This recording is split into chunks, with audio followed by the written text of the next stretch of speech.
Un premier podcast tricot? Peut-être. Alors, je me présente, je suis Kezia de chez Alpaga Patchy. Et normalement, je vous montre des vidéos concernant mes alpagas ou bien ce que je fais avec leurs fibres.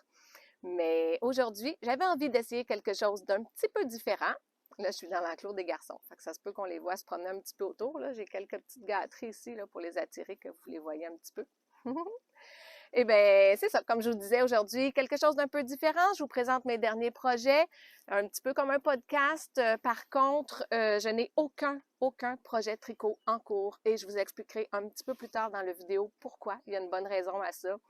Donc, restez jusqu'à la fin pour le savoir. Je commence tout de suite avec ce que je porte en ce moment. C'est mon nouveau cardigan préféré. Je vous le dis, je l'adore. Alors, c'est le patron Whitmore Cardigan de Amy Loudon. Il a été publié en 2021, si je ne me trompe pas, et en anglais. Il est au prix de 12,31 $ canadiens. On peut le réaliser soit avec un fil chaussette doublé d'un fil dentelle ou bien avec du fil de grosseur DK en ayant un seul fil, bien sûr. C'est un patron qui est très inclusif, qui propose 10 tailles différentes, partant du X small jusqu'au 6X large.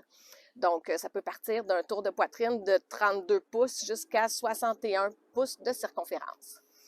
Il y a une version courte, une version longue. On peut le faire avec les manches classiques, les manches Bishop. Donc, c'est un patron qui est vraiment, qui permet de faire vraiment à votre goût, comme vous l'aimez. Dans mon cas, quand j'ai commencé mon échantillon, il sortait un peu plus grand que ce que ça aurait dû donner. Donc, ce que j'ai fait, c'est que je me suis fiée sur le patron du X-Small, sur lequel j'ai fait quelques modifications. Mais en fait, je me suis dit, je vais faire le X-Small, sachant que ça va donner un petit peu plus grand que la vraie réalité du X-Small si j'étais arrivée à l'échantillon pile. Donc, c'est ça. Je savais qu'il sortirait plus grand que ça devait faire. J'ai trouvé ça super agréable à réaliser. On commence par le collet et ensuite, ça descend comme ça. Mais on part d'un côté jusqu'à l'autre en réalisant les boutonnières en même temps. Ce qui veut dire qu'on a une aiguille double pointe sur chacune des boutonnières. En fait, celle-ci et celle-là. Puis, on a notre grande aiguille circulaire tout le long. Mais pour ma part, j'ai trouvé ça très agréable. C'était la première expérience de tricoter comme ça avec toutes les aiguilles qui restent accrochées après. Mais en même temps, c'est le fun parce qu'on voit vraiment le patron se bâtir d'un coup. On n'a pas besoin de retourner chercher les mailles pour créer les boutonnières après. Ça se fait tout du même coup. J'ai fait la version courte, si je me lève, pour que vous voyez. Ça donne ceci. On peut attacher un bouton, tous les boutons ou encore le laisser détacher aussi. Comme ceci. Donc, je l'adore. Version courte. Je vais vous montrer le dos. Et je l'ai réalisé avec la fibre de mon beau Golden Roses. Je vous montre une photo parce que là, il ne semble pas coopérer. Il est assez loin. Je vous montre une photo quelque part ici pour que vous voyez le résultat du cardigan juste à côté de Golden Roses. Donc, pour moi, encore, en plus d'être déjà beau, comme modèle, le fait de le faire avec la fibre de mon alpaga, ça le rend encore plus précieux. Pour ce qui est des manches, bon, au début, j'étais commencé en faisant les manches classiques parce que j'avais peur de manquer de fibres. Je ne voulais pas attendre à la prochaine tonte là, pour pouvoir continuer si je prenais le modèle des manches Bishop qui exige plus de laine. Donc, j'ai commencé en réalisant les manches classiques, mais je me suis très vite rendu compte que si je continuais les diminutions à ce rythme-là, comme c'était écrit dans le patron, j'aurais des manches un petit peu serrées sur mes bras, puis je ne serais pas très à l'aise. Je les voulais un petit peu plus grosses. Donc, j'ai fait quelque chose un petit peu entre les deux. Je suis allée avec mon inspiration du moment. J'essayais, je faisais quelques rangs, je l'essayais à nouveau. Je prenais en note tout ce que je faisais pour faire la deuxième manche similaire. Donc, c'est ni les manches classiques, ni les manches Bishop, mais quelque chose à quelque part entre les deux. Pour bien le terminer, j'ai mis dessus des beaux boutons de la truquerie en bois de pommier. Donc, après avoir passé autant d'heures à tricoter cette pièce, je ne pouvais pas mettre n'importe quel bouton, ça m'en prenait des vraiment beaux. Et quand j'ai vu ceux-là, je me suis dit, waouh, pourquoi pas, ça va super bien avec les couleurs sont belles. Et en plus, j'ai eu en cadeau, lorsque j'ai commandé mes boutons, un beau bouton comme ça en bois d'érable que je vais pouvoir utiliser peut-être sur un gros chapeau, quelque chose à l'automne. Donc, merci, les gens de la truquerie sont super sympathiques et puis c'était super gentil de recevoir ce petit cadeau-là, là, c'est vraiment très apprécié. Tadadam! Et voilà, je me suis changée parce qu'il fait très chaud ici au Québec aujourd'hui. Et c'est le prochain modèle que je voulais vous montrer, mon autre projet fini. Donc, c'est le Halcyon Sweater de Julia Pirot de ESNQ Knit qui va sortir le 25 mai. Donc, il sortira cette semaine. Dépendant de la journée où je publie ma vidéo, il se peut qu'il sorte le lendemain, la journée même ou la veille. On verra quand j'aurai eu le temps de faire le montage. Mais c'est bien cette semaine qu'il sort. C'est un patron qui inclut 7 grandeurs différentes, donc qui part de X small jusqu'à 3X large. Et pour vous donner une idée, moi, j'ai réalisé le X small et il y a en masse d'espace parce que c'est un chandail qui est conçu pour avoir beaucoup d'aisance positive. Pour ma part, je l'aime comme ça, je le trouve très beau, je trouve que ça convient. J'aurais pu le faire aussi avec un petit collet en haut. Moi, j'ai décidé de ne pas faire le collet, tout comme j'ai raccourci les manches pour que ça arrive vraiment à mon poignet et non plus long, comme la manche est quand même très grande, là, on ne pouvait pas facilement le remonter. Donc, je préférais le faire un petit peu plus court que ce qui était recommandé par le patron. Pour le faire, j'ai utilisé 7 balles de coton, 100% coton de Bernat. J'ai pris le premier coton, en fait, que j'ai réussi à trouver en allant au magasin le plus près de chez moi parce que vous me connaissez, bon, d'habitude, je tricote toujours avec de l'alpaga. Et tout à coup, pour réaliser ce beau test-knit, ça me prenait quelque chose d'autre. Donc, j'étais pressée de le commencer, je me suis dépêchée et j'ai pris ce qui m'est tombé sous la main le plus rapidement possible. Bon, au début, je trouvais ça un petit peu spécial comme texture de tricoter du 100% coton. Moi qui est habituée de tricoter de l'alpaga, du mérino, des choses comme ça. Mais finalement, ben, vous voyez le résultat, ça fait un beau patron, un beau chandail qu'on peut porter à ce temps-ci de l'année sans avoir trop chaud. C'est vraiment le fun à porter. Puis c'est pas désagréable là, sur la peau, c'est le fun. Qu'est-ce que je peux vous dire d'autre à propos de ce patron-là? J'ai utilisé des aiguilles US 10 pour le réaliser, mais en fait, ce qui est le plus, je pense, intéressant de savoir au sujet de ce patron-là, c'est qu'il est vraiment très accessible aux débutants ou aux débutantes en tricot. La designer nous prend réellement par la main. Il y a des vidéos qui expliquent la technique, qui expliquent comment coudre les différentes parties, parce qu'en fait, il se réalise en 4 parties, le devant, le dos, et les 2 manches séparées. Si j'avais fait le col, il y aurait eu une 5e partie en allant chercher les mailles d'une autre façon. Mais tout est très bien expliqué dans les vidéos. Donc, c'est facile. Et une fois qu'on a compris le point, mais on répète tout le temps la même chose, même que ce qui est dangereux, c'est de tomber dans l'une puis de se tromper. Ça m'est arrivé une fois. J'ai dû détricoter un petit peu parce que là, à force de faire toujours la même chose, ben, je suis partie dans l'une puis j'ai fait n'importe quoi. Donc, j'ai dû détricoter un petit bout. Mais sinon, c'est très, très simple. C'est des carrés, des rectangles qu'on coud ensemble après. Donc, c'est très facile et accessible pour les débutants qui voudraient s'essayer à faire une petite dentelle au tricot. Le prochain projet que je veux vous montrer, c'est aussi un test-knit. Bon, je ne sais pas qu'est-ce qui s'est passé avec moi cette année, mais j'avais celui-là et les 3 prochains projets que je vais vous montrer qui sont aussi tous des test-knit. Je suis comme partie là-dessus. J'avais du plaisir à essayer des nouveaux patrons. Donc, voilà, tout mignon, le petit Boro Beanie de Meriem Abdelawi. Donc, c'est un patron qui se réalise en fil worsted. Il y a plusieurs tailles disponibles, de nouveau-né à 3 mois, de 6 à 12 mois, 12 à 24 mois, 3 à 5 ans, 5 à 10 ans. Et il est en anglais, pour celles qui tricotent en anglais, au prix de 7,75 canadiens. Le mien que j'ai fait ici, c'était en fait pour le mettre dans la boutique parce que j'ai plus de bébés, malheureusement, elles sont rendues grandes, mes filles.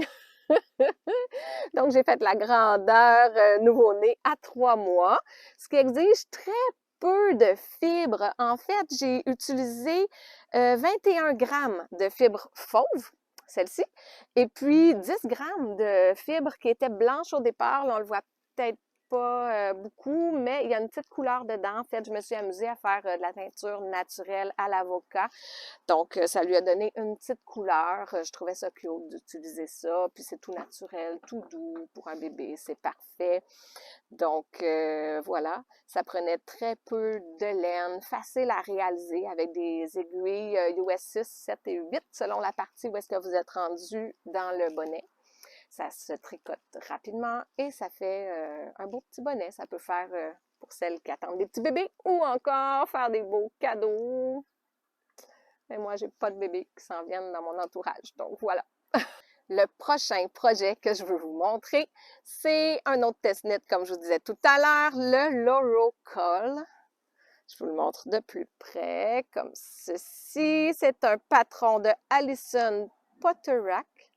Donc, cette fille est vraiment sympathique. Elle a créé un groupe de discussion pendant le test-knit, super gentille. Elle posait des questions pour connaître les gens, tout ça. Et c'est une musicienne. Donc, elle explique au début de son patron, son inspiration par rapport à des musiciens. Elle dit quel album elle écoutait, quelle chanson en faisant ceci. Donc, j'ai trouvé ça vraiment très cool, en plus d'être beau. Le patron, moi, j'ai réalisé la grandeur courte. Il y avait une autre version plus longue qui reprenait là, certains des motifs là, plus longuement.